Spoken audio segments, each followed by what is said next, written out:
साथियों, तो आज का हमारा टॉपिक है जो प्रकाशिकी के 5 इंपॉर्टेंट क्वेश्चन जो कल लाइव क्लास में नहीं हो पाए थे लाइव डिस्टर्बिंग की वजह से। तो आज हम इन क्वेश्चनों को बताने जा रहे हैं। तो चलिए, ये क्वेश्चन ऐसे क्वेश्चन है जो हर साल एग्जाम में आए हुए हैं।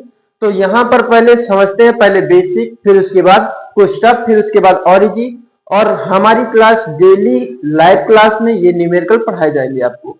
तो चलिए हम स्टार्ट करते हैं। पहला क्वेश्चन कह रहा है 15 सेंटीमीटर फोकस दूरी वाले एक अवतल दर्पण के सामने दर्पण से 10 सेंटीमीटर दूरी पर 8 सेंटीमीटर ऊंचाई की वस्तु रखी है। दर्पण द्वारा बने प्रतिबिंब की स्थिति ज्ञात करो। तो दर्पण से प्रतिबिंब की स्थिति हमें ज्ञात करना है। तो यहाँ पर हम क्या करेंगे, सबसे पहले जो दिया है, सबसे पहले क्या करते हैं, जो दिया है उसको लिखना होता है। ये दे रखा है फोकस दूरी एफ बराबर क्या रखेंगे, 15 सेंटीमीटर। एफ बराबर क्या हो गया, 15 सेंटीमीटर। लेकिन अब माइनस प्लस कौन डिसाइड करेगा, ये अवतल दर्पण है। अवतल दर्पण में फोकस दूरी और वस्तु की दूरी क्या होती है, ऋणात्मक होती है।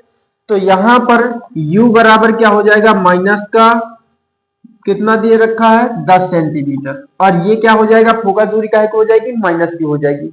उसके बाद हम क्या करेंगे, वो ऊंचाई दे रखी है, वो कहे की ऊंचाई है, वो वस्तु की ऊंचाई है। वस्तु की ऊंचाई को हम ऑब्जेक्ट ओ से दर्शाते हैं। ओ बराबर क्या दे रखा है हमें, 8 सेंटीमीटर।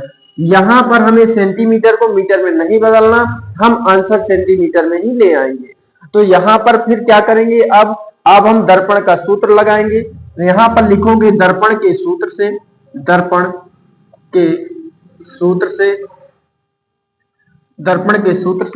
जब दर्पण का सूत्र क्या होता है, 1/f बराबर 1/v प्लस 1/u होता है। यहां पर अब हम क्या करेंगे, इनकी सबकी वैल्यू पुट करेंगे। अगर आपको हमें v निकालना है तो u को हम इस तरफ भी ले आ सकते हैं, एक तरफ इस तरह भी सॉल्व कर सकते हो। 1/f माइनस 1/u बराबर 1/v हो जाएगा। अब क्या करेंगे, हम u को इधर मल्टीप्लाई इसका इधर करवा दें, तो u माइनस का f अपन u मल्टीप्लाई f, तो u f हो जाएगा इक्वल 1/v हो जाएगा। अब इनका हम क्या कर दें, व्युत्क्रम कर दें, तो v बराबर क्या हो जाएगा, uf अपन u माइनस का f हो जाएगा। ये इतना आ जाएगा। अब हम क्या करेंगे, अब हम u और f की वैल्यू पुट कर देंगे, तो हम v का मान आसानी से निकाल लेंगे। तो ये कितना हो जाएगा, v बराबर u की जगह क्या रखेंगे, माइनस का 10 रखेंगे। f की जगह क्या रखेंगे, माइनस का 15। और u की जगह क्या रखेंगे, माइनस का 10। f की जगह माइनस का 15। इतनी वैल्यू हम रख दिया। u और f की वैल्यू यहां से उठा करके रख दिया यहां पर। ये कितना हो जाएगा, v बराबर 10 और 15, 15 धाम 150, माइनस माइनस प्लस हो गया। और ये माइनस का 10 और ये माइनस प्लस का 15 हो जाएगा। 15 में अब 10 को घटा देंगे, कितना बचेगा, 15 में 10 घट जाएगा, 5 बचेगा। तो v बराबर 150 बटे कितना हो जाएगा, 5 हो जाएगा। इससे भाग करेंगे तो v बराबर आ जाएगा हमारा 30 सेंटीमीटर हमारी क्या आई, प्रतिबिंब की दूरी आई। लेकिन मेरे भाई यहाँ पर क्या करेंगे, 30 सेंटीमीटर दूरी आई, ये प्लस की आ रही है। तो हमारी प्लस की दूरी होने की वजह से हम क्या कहेंगे कि इसका प्रतिबिंब जो बनेगा दर्पण के दाएं साइड बनेगा, और ये क्या होगा, आभासी बनेगा।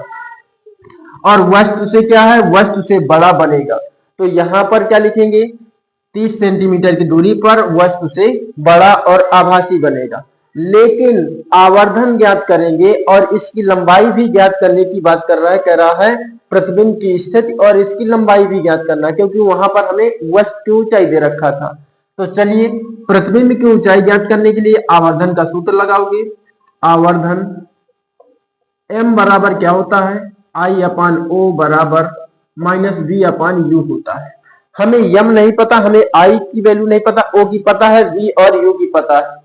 हम क्या करेंगे, रख देंगे I/O बराबर माइनस का 10। अब देखना भैया, ये फार्मूला आपका हो गया ना, इससे ये कट जाएगा, माइनस से माइनस प्लस हो जाएगा। और ये 8 का गुणा हम इधर करा देंगे, इसको हम क्या करते हैं, 3 बार में काट दें, 10 या 30। तो I बराबर क्या हो जाएगा, 8 का गुणा 3 में करा दे तो 8 या 24 हो जाएगा। तो ये 24 सेंटीमीटर की दूरी पर ये 24 सेंटीमीटर लंबा प्रतिबिंब बनेगा।